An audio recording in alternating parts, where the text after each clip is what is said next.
do versículo 6 em diante. É um texto muito poderoso, muito forte. São as últimas palavras do apóstolo Paulo. Bendito seja o nome do Senhor. Escrevendo para o seu filho na fé, Timóteo,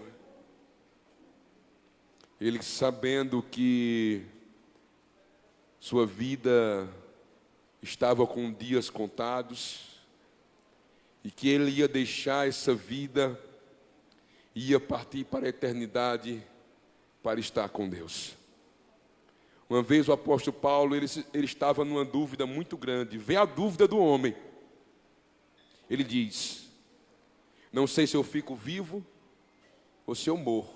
Não sei qual é o melhor. Porque se eu morrer, vou estar na glória, lá é incomparável. Mas se eu viver, eu vou contribuir para a pregação do Evangelho. Por isso que ele disse: o viver é Cristo e o morrer é lucro. Mas não é para todos que o morrer é lucro. Porque quem morre sem Cristo, o morrer é a pior coisa. Mas quem morre com Cristo, o morrer é a melhor coisa. Bendito seja o nome do Senhor. Eu lhe pergunto, para você hoje, o morrer é lucro? Sabe quando é que você vai saber que o morrer é lucro? Se o teu viver for Cristo. Porque se o teu viver não for Cristo, morrer não é lucro. Porque o inferno existe. E ele está no final de uma vida sem Deus. E nós temos que ser salvos e temos que ter certeza dessa salvação. E nós hoje vamos olhar um pouquinho para o céu, para a glória, para a eternidade. Às vezes nós temos vivido tristes porque nós temos tido uma expectativa apenas nessa vida. E o próprio Paulo diz: se a nossa esperança for só nessa vida, nós seremos os mais miseráveis homens dessa terra. Mas nossa esperança transcende essa vida. A nossa esperança é de vida eterna, porque tudo isso aqui vai passar. A Bíblia diz que o que há no mundo é o desejo dos olhos, é o desejo da carne, é a soberba da vida. E o mundo passa com as suas cobiças, com os seus desejos, mas quem faz a vontade do Senhor permanece para sempre. Bendito seja o nome do Senhor. E o apóstolo Paulo, escrevendo para Timóteo, suas últimas palavras, ele diz: quanto a mim, estou sendo já oferecido por libação, e o tempo da minha partida é chegado. Combati o bom combate, completei a carreira, guardei a fé. Já agora a coroa da justiça me está guardada, a qual o Senhor, reto juiz, me dará naquele dia. E não somente a mim, mas também a todos quantos amam a sua vinda. Procura vir ter depressa comigo, porque Demas, tendo amado o presente século, me abandonou e se foi para Tessalônica. Crescente foi para a Galácia, Tito para Dalmácia. Somente Lucas está comigo. Toma contigo Marcos e traze-o, pois me é útil para o ministério. Quanto a Tíquico, mandei-o até Éfeso. Quando vires, traze a capa que deixei em Troade, em casa de Carpo, bem como os livros, especialmente os pergaminhos. Alexandre, o loteiro, causou-me muitos males. O Senhor lhe dará a paga segundo as suas obras. Tu guarda-te também dele, porque resistiu fortemente às nossas palavras. Na minha primeira defesa, ninguém foi a meu favor. Antes, todos me abandonaram. Que isso não lhe seja posto em conta. Mas o Senhor me assistiu e me revestiu de forças, para que, por meu intermédio, a pregação fosse plenamente cumprida, e todos os gentios a ouvissem, e foi libertado da boca do leão. O Senhor me livrará também de toda obra maligna, e me levará salvo para seu reino celestial. A Ele a glória pelos séculos dos séculos. Amém. O apóstolo Paulo, ele estava nesse momento aqui encarcerado, preso, e a sua condenação era porque ele pregou o evangelho, foi porque ele falou do amor de Jesus. O apóstolo Paulo aqui, nesse momento, no final da vida, ele estava só. Todos, ele diz, lhe abandonaram.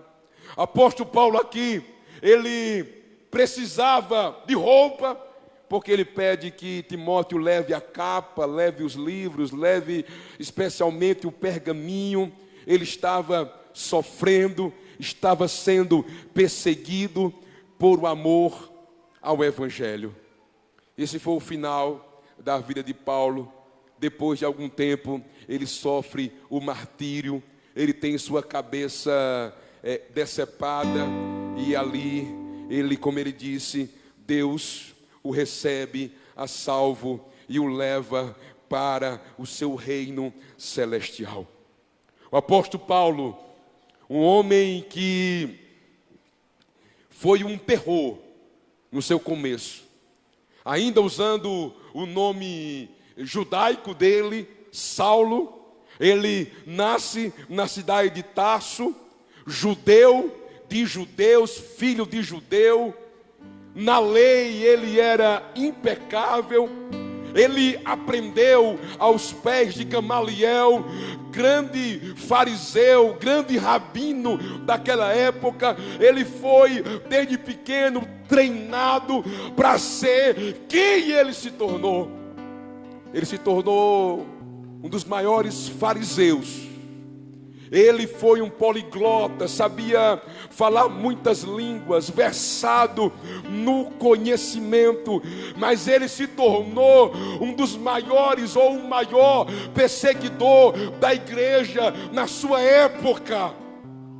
Ele arrasava as igrejas, ele entrava nas sinagogas, levava preso, mandava matar, faziam com que as pessoas blasfemassem o nome de Jesus.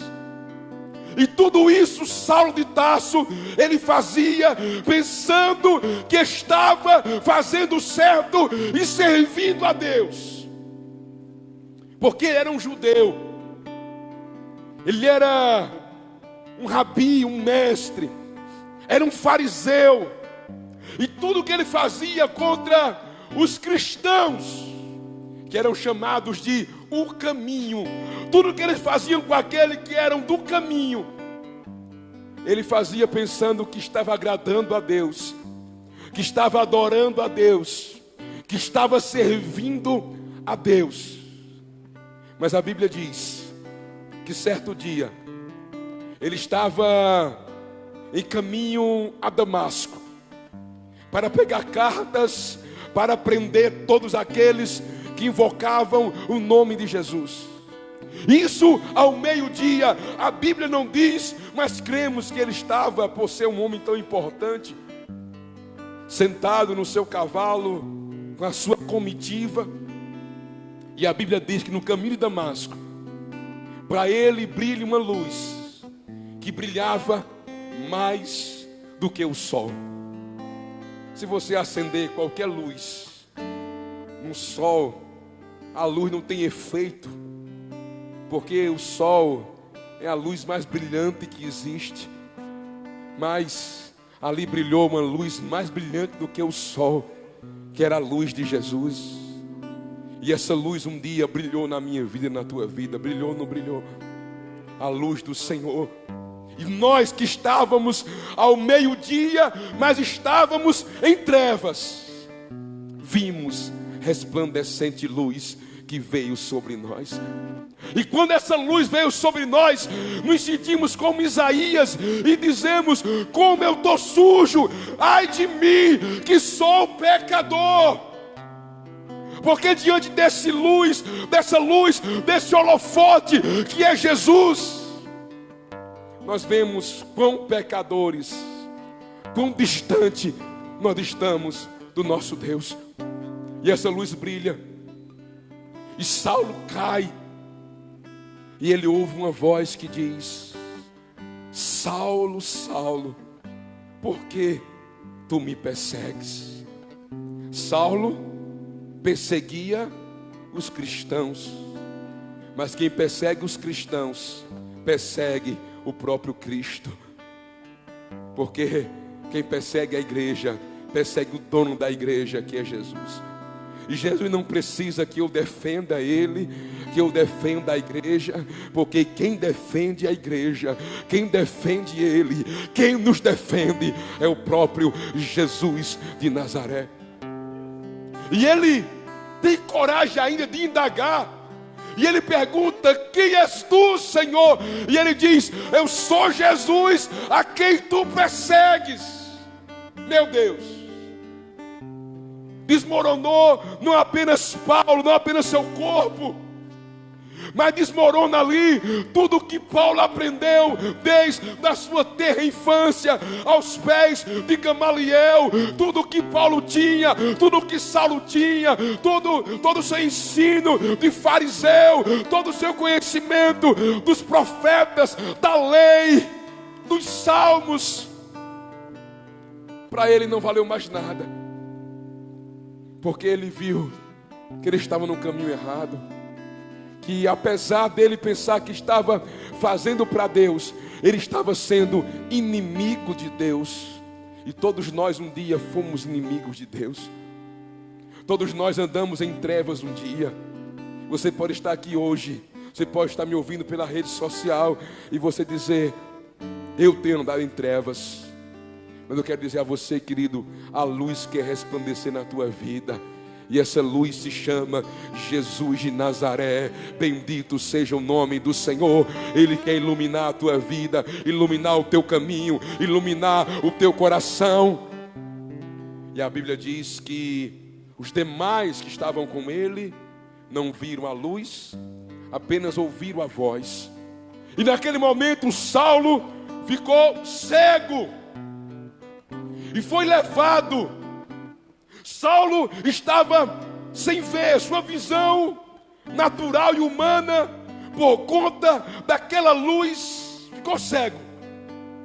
Mas Saulo nunca viu como ele viu naquele momento, porque apesar dos seus olhos físicos não conseguir enxergar, os olhos do seu coração foram abertos naquele momento. Ele conseguia enxergar o mundo espiritual. Ele conseguia enxergar como ele nunca havia enxergado. Porque tem pessoas que elas conseguem ver com o seu olho natural, mas seu olho espiritual é míope. Seu olho espiritual está fechado, está cego. Mas nessa noite eu quero dizer a você: Jesus quer abrir os teus olhos para que você veja a glória, para que você veja o mundo espiritual. Ederaldo falou algo tremendo hoje aqui. Nós não somos um ser humano vivendo experiências espirituais.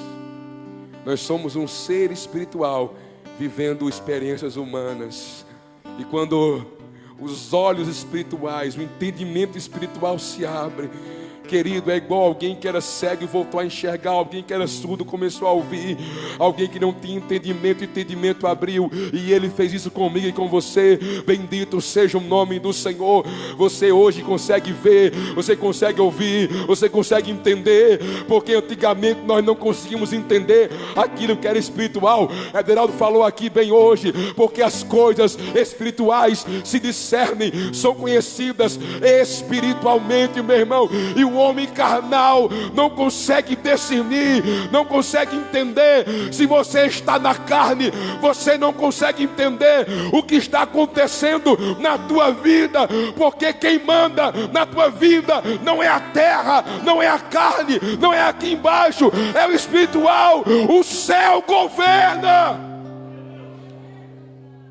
E a Bíblia diz que ele é levado, e o Senhor diz para um homem, um profeta, um servo do Senhor, lá de Damasco, e diz: olha, vai na rua direita, e tu vai encontrar um homem por nome Saulo, e ele está orando.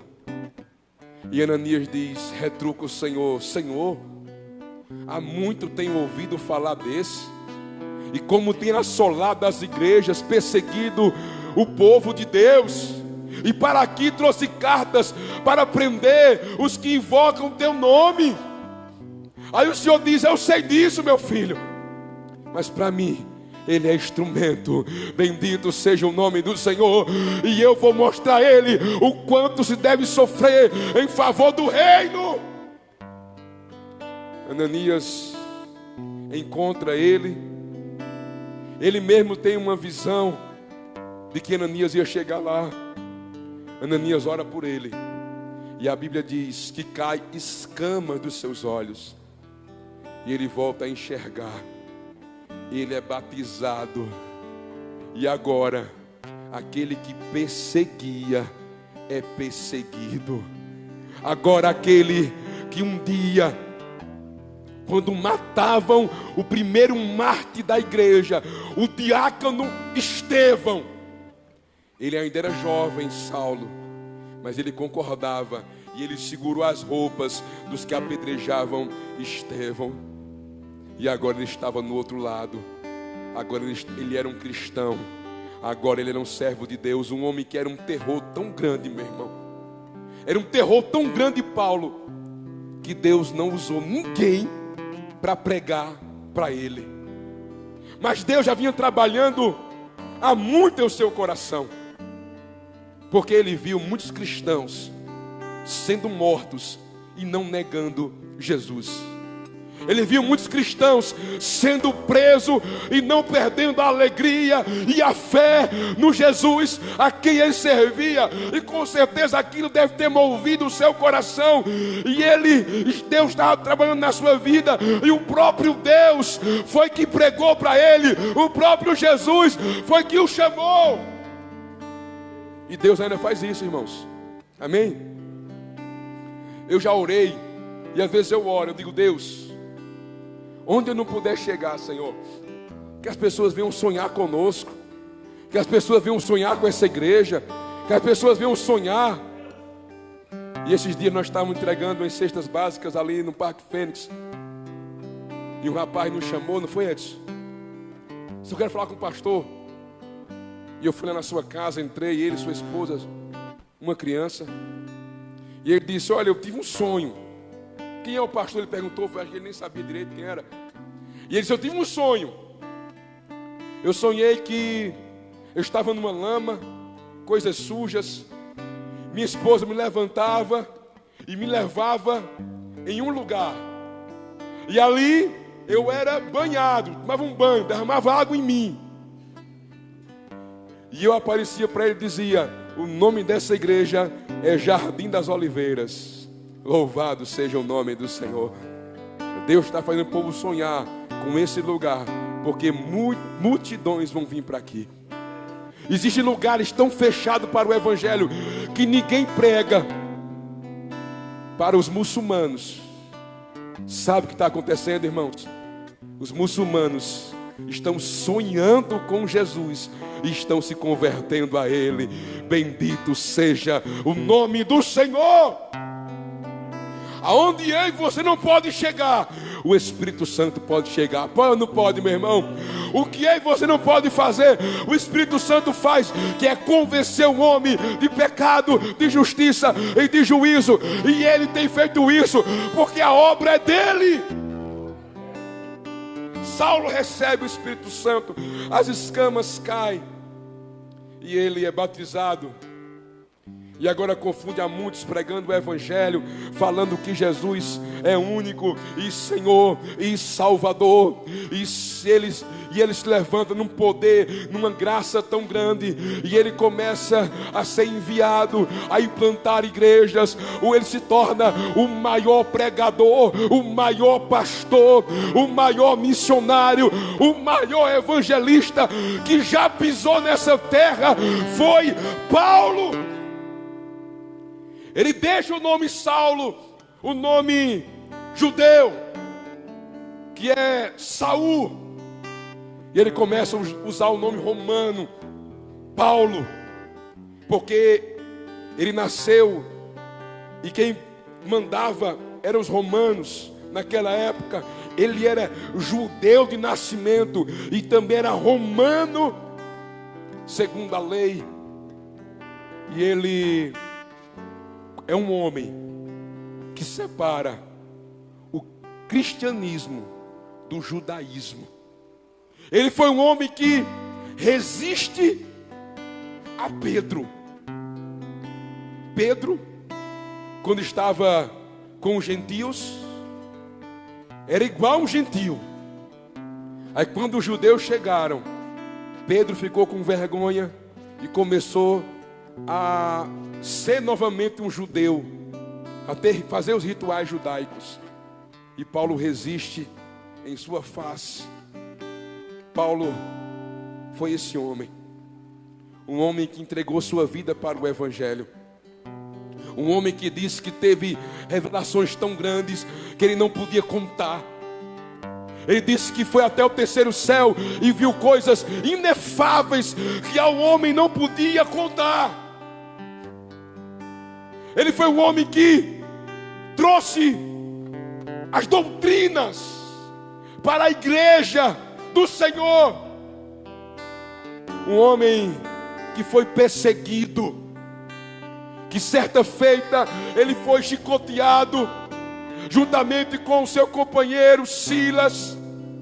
Foram colocados numa prisão, mas a Bíblia diz que mesmo depois de açoitados, envergonhados, presos, à meia-noite, eles estavam ali cantando e adorando ao Deus Todo-Poderoso.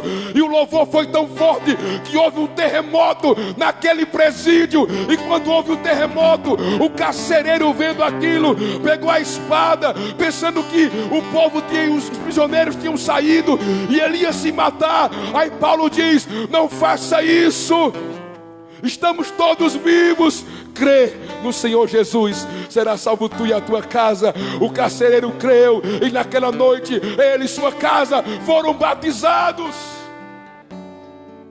Um homem que muitas vezes fugiu por cestos, por cima dos muros das cidades.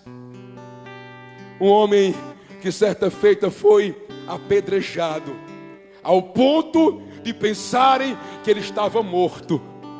E ele se levanta e, de vez de ir embora, ele volta para aquela cidade para continuar a obra do Evangelho. Um homem que amou os perdidos, um homem que amou Deus acima de tudo. Bendito seja o nome do Senhor pela vida do apóstolo Paulo, esse grande homem de Deus.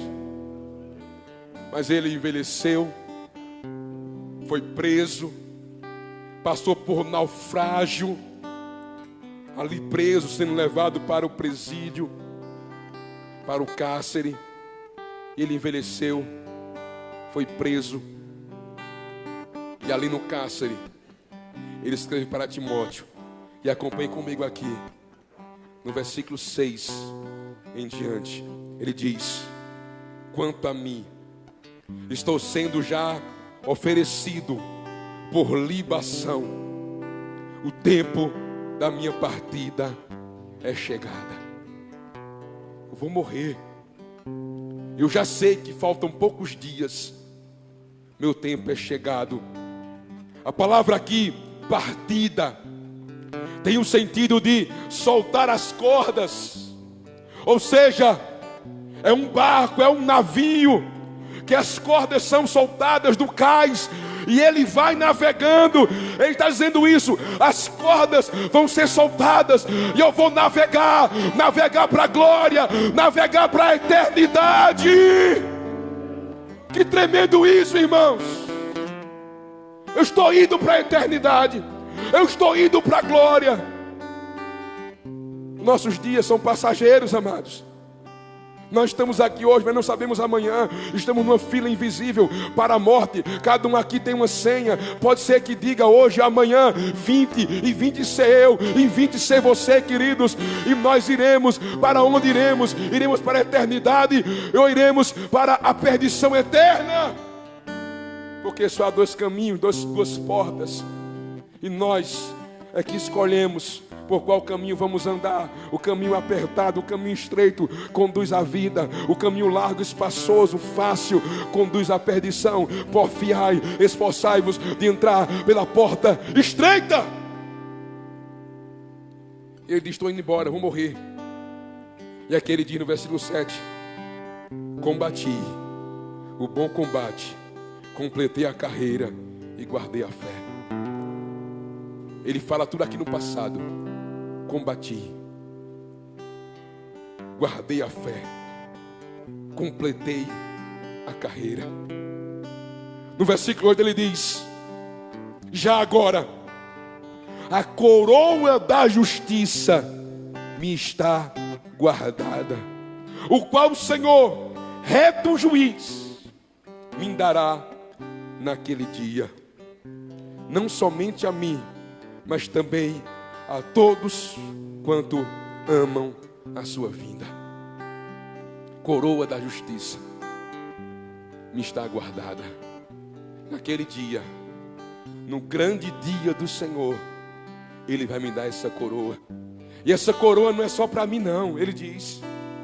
Não é só para mim que sou apóstolo Paulo. Não é só para mim que fundei as igrejas na Ásia. Não é só para mim que fui apedrejado, que sofri perseguições.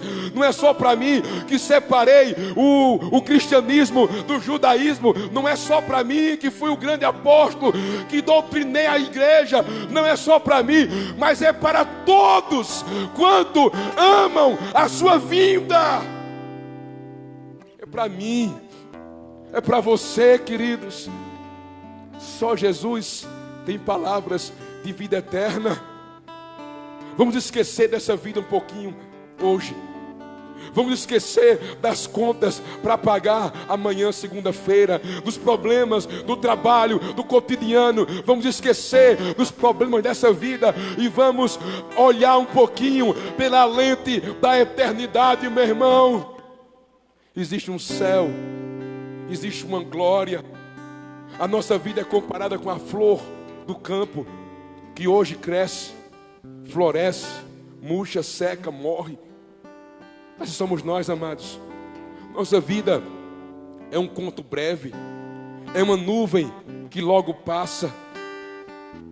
Nossa vida, diz Moisés, que até os 60 e os mais robustos vão até 70, 80, e o mais disso é canseira, enfado, e nós voamos. Somos um ser eterno, queridos, e temos que lembrar disso. Iremos para a eternidade. Um dia vamos partir dessa vida, vamos deixar tudo aqui. Olha o que ele diz, que lindo. Ele diz aqui no versículo 18: o Senhor me livrará também de toda obra maligna e me levará salvo para o seu reino celestial. Ele foi decapitado, irmãos, mas foi sendo decapitado aqui na terra e abrindo os olhos na glória, no seio de Abraão. Bendito seja o nome do nosso Deus. E no versículo 6, 7, ele diz 3 coisas que eu quero meditar com vocês aqui rapidamente. Ele diz: combati o bom combate. Eu lutei. Minha vida foi uma guerra, foi um combate. Que combate é esse que nós Temos que combater. Você pode dizer: pastor, eu também sou um combatente, eu também sou um guerreiro, eu tenho que combater todo dia, eu tenho que guerrear todo dia para trazer o pão para a minha casa. Mas não é esse combate. Esse combate também é bom, é justo, e temos que combater cada dia para viver, lutar pelo pão de cada dia, lutar pela família, para sustentar a família. Não é fácil, mas o combate aqui não é esse. Porque às vezes nós somos guerreiros em muitas áreas, mas não somos guerreiros da fé.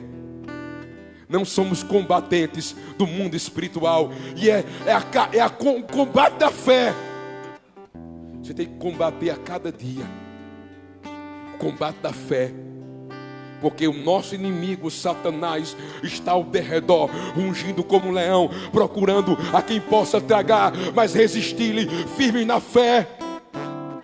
O próprio apóstolo Paulo, em Efésios 6, 10 em diante, ele mostra que nós temos que vestir uma armadura, cingir os lombos com a verdade, vestir a couraça da justiça, calçar os pés na preparação do evangelho da paz, na cabeça capacete da salvação, embraçando sobretudo o escudo da fé, o qual apagareis todos os dardos inflamados do maligno, e desembanhando a espada do Espírito, que é a palavra de Deus, se fortalecendo em Deus e na força do seu poder, porque nossa luta não é contra carne ou contra sangue, e sim contra principados e potestades, contra as hostes do inferno nos lugares celestiais. Há um combate contra Satanás, há um combate contra os demônios. Nós estamos em guerra, irmãos. Uma guerra para se manter de pé, para se manter na presença do Senhor. Aquele que perseverar até o fim, esse será salvo. Não é uma guerra, meu irmão. Satanás todo dia vem com uma bandeja, vem com um prato, vem com alguma coisa para tentar nos tirar da presença de Deus. E nós travamos essa guerra. Nós também guerreamos contra o pecado, contra o mundo. O mundo, ele quer que sejamos moldados segundo ele. O mundo quer nos moldar. O mundo quer que tenhamos o padrão deles. Mas nós guerreamos todo dia, porque o nosso padrão é a palavra do Senhor. O nosso padrão, quem nos dá é o Espírito Santo. Aí o apóstolo Paulo diz: não vos conformeis com este século. Não vos moldeis. Conformeis é moldeis. Eu não posso ser moldado ao pecado, eu não posso ser moldado a esse mundo, e eu tenho que guerrear. Nós guerreamos também contra a nossa própria natureza humana, a natureza carnal, a natureza terrena, a natureza pecaminosa, a natureza aqui de baixo. Porque Paulo diz: eu não dou socos no vento, antes eu esbofeteio a minha própria carne, para que depois de eu haver pregado, eu não caia naquilo que eu preguei. Todo dia temos que esbofetear essa carne. Ontem no evangelismo nós fizemos uma oração para quem queria aceitar Jesus. E eu peço para todo mundo fazer a oração, os crentes, todo mundo, para o pessoal não ficar com vergonha e não querer fazer. E todo mundo fez a oração. E ali umas 5 pessoas mais ou menos aceitaram Jesus. E a irmã disse: eita, todo mundo aceitou Jesus de novo aqui. Aí o irmão disse: mas todo dia nós temos que aceitar Jesus. E eu disse a ele: todo dia não, toda hora nós temos que aceitar Jesus de novo, meu irmão. Porque toda hora a nossa carne quer falar mais alto, a nossa carne quer correr para o pecado, mas nós temos que esbofetear a carne, colocá-la submissa à vontade do Espírito Santo que está em nós. Então essa é a nossa guerra, meu irmão. Se você veio para Jesus pensando que em você ia ter só alívio, só alegria, só vitória, eu quero dizer a você, querido, você vai travar guerra contra Satanás, contra o mundo e contra a sua própria carne. É combater o bom combate. E ele diz em segundo lugar: completei a carreira. Lá no capítulo 19 de Atos, Paulo começa uma carreira, começa a correr. Ali ele se converte, ali ele tem encontro com Jesus e sua carreira começou. Eu lhe pergunto, quando foi que começou a tua carreira? Corrida da fé, a corrida que vai acabar quando a trombeta tocar e formos arrebatados, ou então quando nós fecharmos nossos olhos nessa vida e morrermos, aí a corrida acaba. É a linha de chegada, é a morte. Quando você aceitou Jesus, você começou uma corrida, irmãos. Aí o autor de Hebreus diz: tire todo embaraço, todo peso e o pecado que tão de perto vos assedia, e corramos com perseverança a carreira que nos está proposta, olhando para Jesus, autor e consumador da nossa fé. Nós estamos correndo, irmãos, e é uma maratona, é uma corrida de resistência, não é uma corrida rápida, não é para ver quem chega primeiro, viu, irmãos?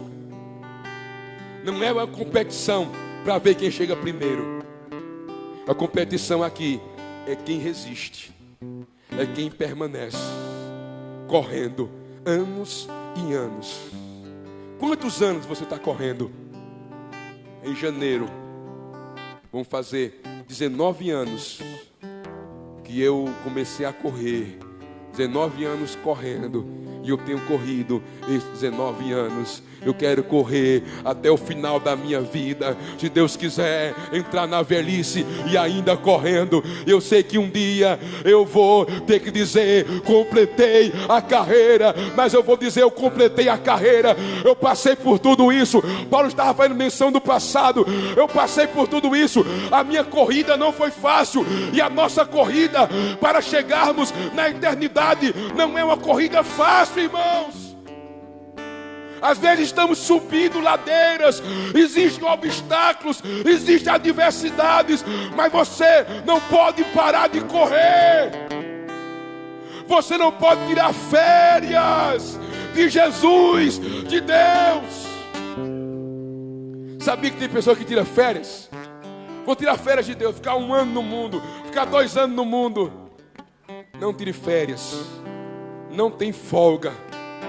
Eu posso estar onde estou, você pode estar onde estiver. Você está correndo a carreira. Você pode estar trabalhando, você está correndo a carreira da fé. Você pode estar passeando, você está correndo a carreira de fé. Você pode estar em casa, você está correndo a carreira de fé. E um dia, se Deus quiser, nós iremos completar essa carreira. Bendito seja o nome do Senhor. O apóstolo Paulo diz: os que correm no estádio, eles correm para receber uma coroa corruptível. A coroa que ele falava era das Olimpíadas, que os gregos já tinham Olimpíadas no tempo de Paulo. Ele fala dela, das Olimpíadas, que os que corriam no estádio recebiam uma coroa de flores, de folhas, que era colocado na cabeça. Aquelas folhas logo murcham, logo se acaba. Isso é uma coroa corruptível. E ainda como é hoje, que é uma medalha de ouro, de prata, de bronze, também se acaba. Aí Paulo diz: e vocês corram até alcançar, porque nós estamos correndo atrás de uma coroa incorruptível. Amém, amados? E ele diz que aquele que corre, aquele que treina, aquele que é um atleta, de tudo se abstém. Você já pensou como é a dieta de um atleta? Um atleta de alta performance, ele não pode comer qualquer tipo de comida. Ele não pode beber qualquer tipo de bebida. Ele tem uma vida regrada. Ele tem que ter um bom sono. Ele tem que viver de tal maneira, se alimentar de tal maneira, se exercitar todos os dias, mesmo sem querer. Ele tem que treinar. E tudo isso ele se abstém. Tudo isso ele faz para ganhar uma coroa corruptível. E nós, amados, muito mais vamos se abster do mundo, do pecado, da iniquidade, para um dia ganharmos a coroa de glória. Bendito seja o nome do Senhor. E ele diz em terceiro e último lugar: guardei a fé. Guardar a fé não é fácil, irmãos. Guardar a sua vida de fé não é fácil. A Bíblia diz: guarda o que tu tens, para que ninguém roube a tua coroa.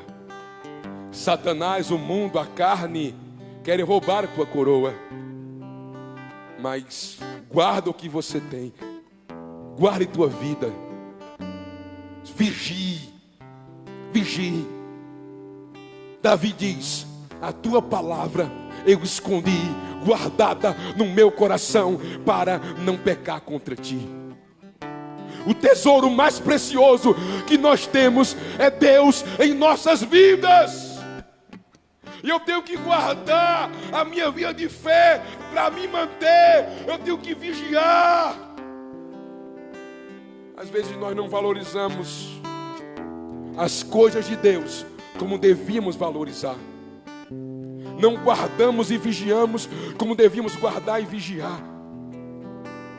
Nós temos que vigiar, guardar, valorizar. Ei, você é morada do Espírito Santo. Valorize isso, meu irmão. Porque muitas pessoas são casa de demônios. E muitos aqui antes eram morada de demônios. Foram libertos, o Senhor limpou a casa, o Espírito agora habita. Então, meu irmão, preserve isso, guarde isso, meu irmão. Porque a Bíblia diz que quando alguém se converte, ele é limpo, a casa é adornada.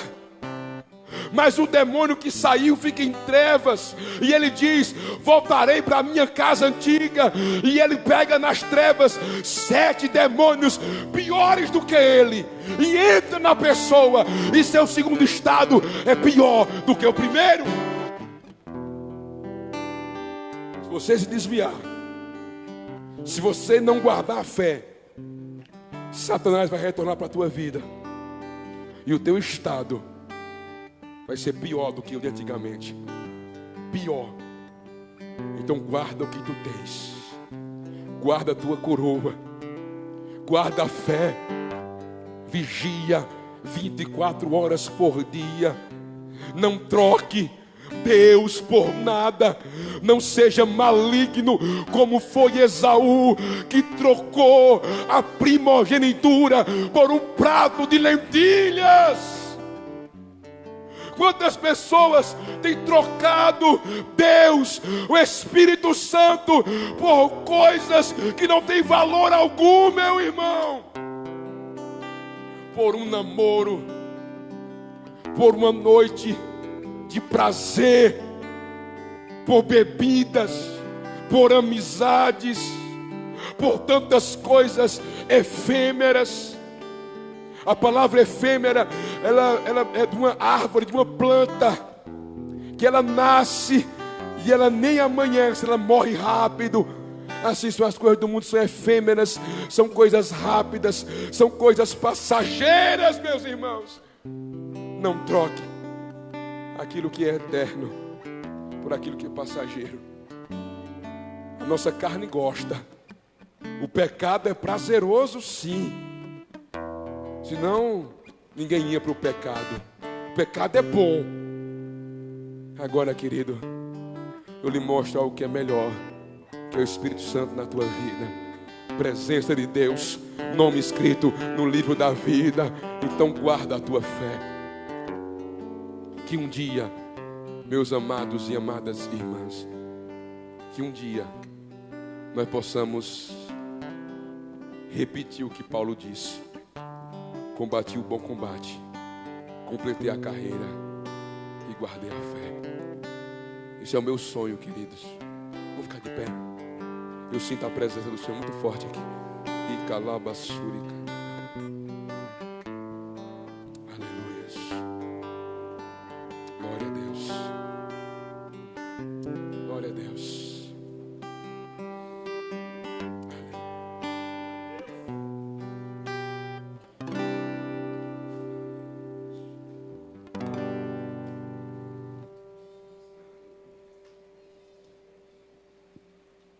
O apóstolo Paulo,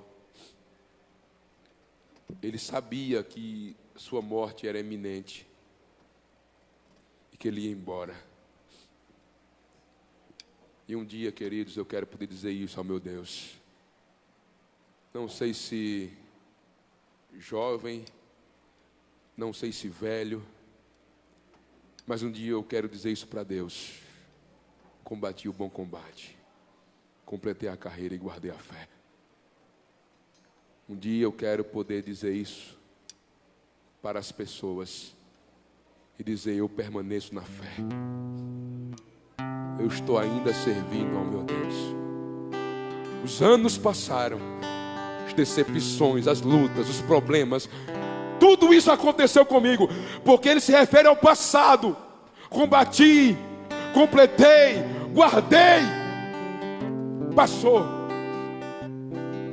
Passei por tudo isso, mas eu sei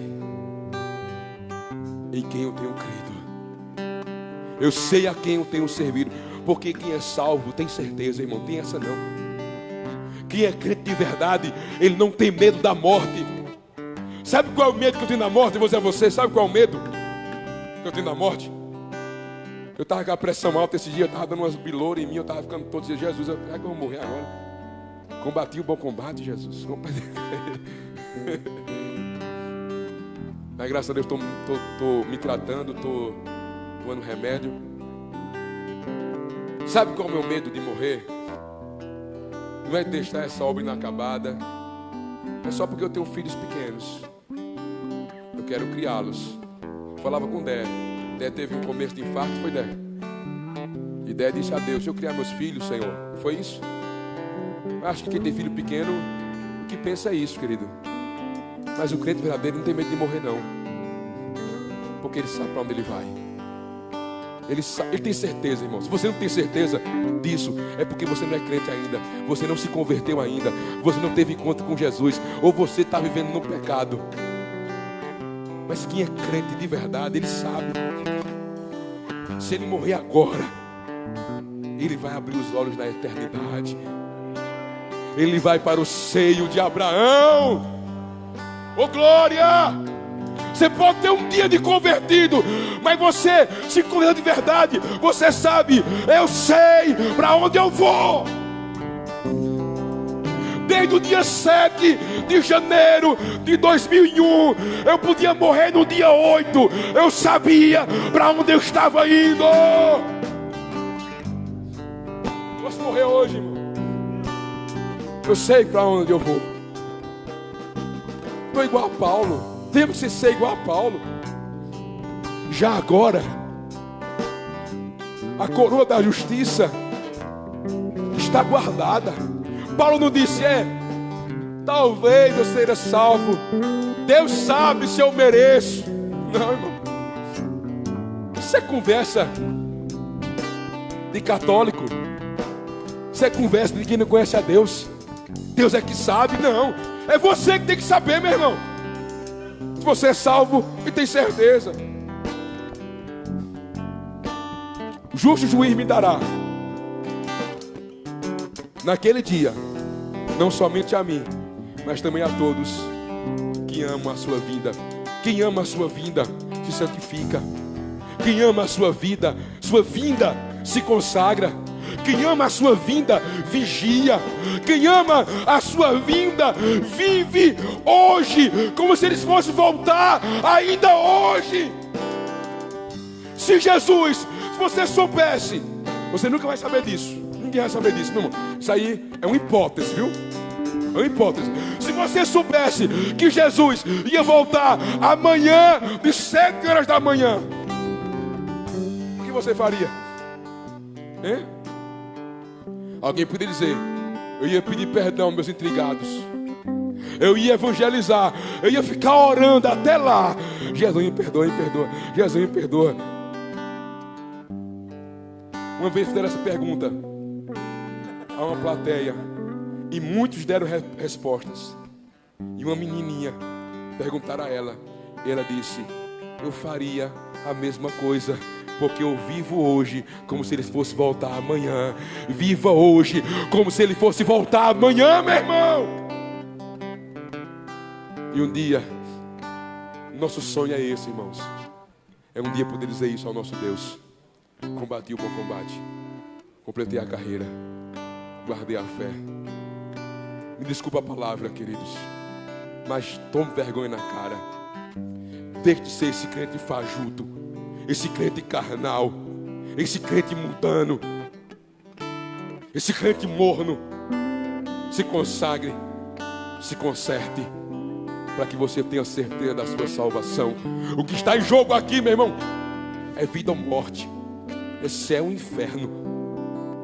E o inferno existe, e ele fica no final de uma vida sem Deus. Amém, queridos? Vamos sair daqui refletindo isso, olhando para o céu, se preparando para a eternidade. Prepara-te, ó Israel, para te encontrares com o teu Deus. Quem é crente mesmo nem se incomoda com o que eu estou falando, mas quem não é, chega, dói na alma. Você diz: eita, Jeová. Não, apenas não tem esse sentimento que está doendo aí, mas se consagre, se conserte, porque amanhã pode ser tarde demais. Buscai ao Senhor enquanto se pode achar, invocai-o enquanto Ele está perto. Feche seus olhos. Deus amado e querido, assim como Paulo, nós queremos combater o bom combate. O combate contra Satanás, o combate contra o mundo, o combate contra a nossa natureza carnal pecaminosa. Deus, nós queremos completar a carreira, Deus. Nós estamos correndo, e quem está correndo, o conselho de Hebreus é: deixe todo o embaraço, o peso, o pecado, e corra com perseverança a carreira que está proposta, olhando para Jesus, autor e consumador da tua fé. Guarda o que tu tens, para que ninguém roube a tua coroa, porque Ele diz: guardei a fé. Vigia, não troque a tua vida com Deus, não troque teu nome escrito no livro da vida, não troque de ser morada do Espírito Santo por coisas efêmeras, por um prato de lentilhas. Não negocie a tua fé, mas guarda a tua palavra. Eu escondi, guardada no meu coração, para não pecar contra ti. Que assim seja, Jesus, porque a coroa de glória será a todos que amam a vinda do Senhor. Levanta a mão para o céu. Pai querido e amado, leva-nos em paz, sem calabas, debaixo da tua bênção, da tua cobertura. Que a graça e a paz do nosso Senhor e Salvador Jesus Cristo, o amor de Deus o Pai e as mais doces consolações do Santo Espírito de Deus repousa sobre cada vida, sobre cada coração. Você pode dizer amém, você pode aplaudir o nome do Senhor.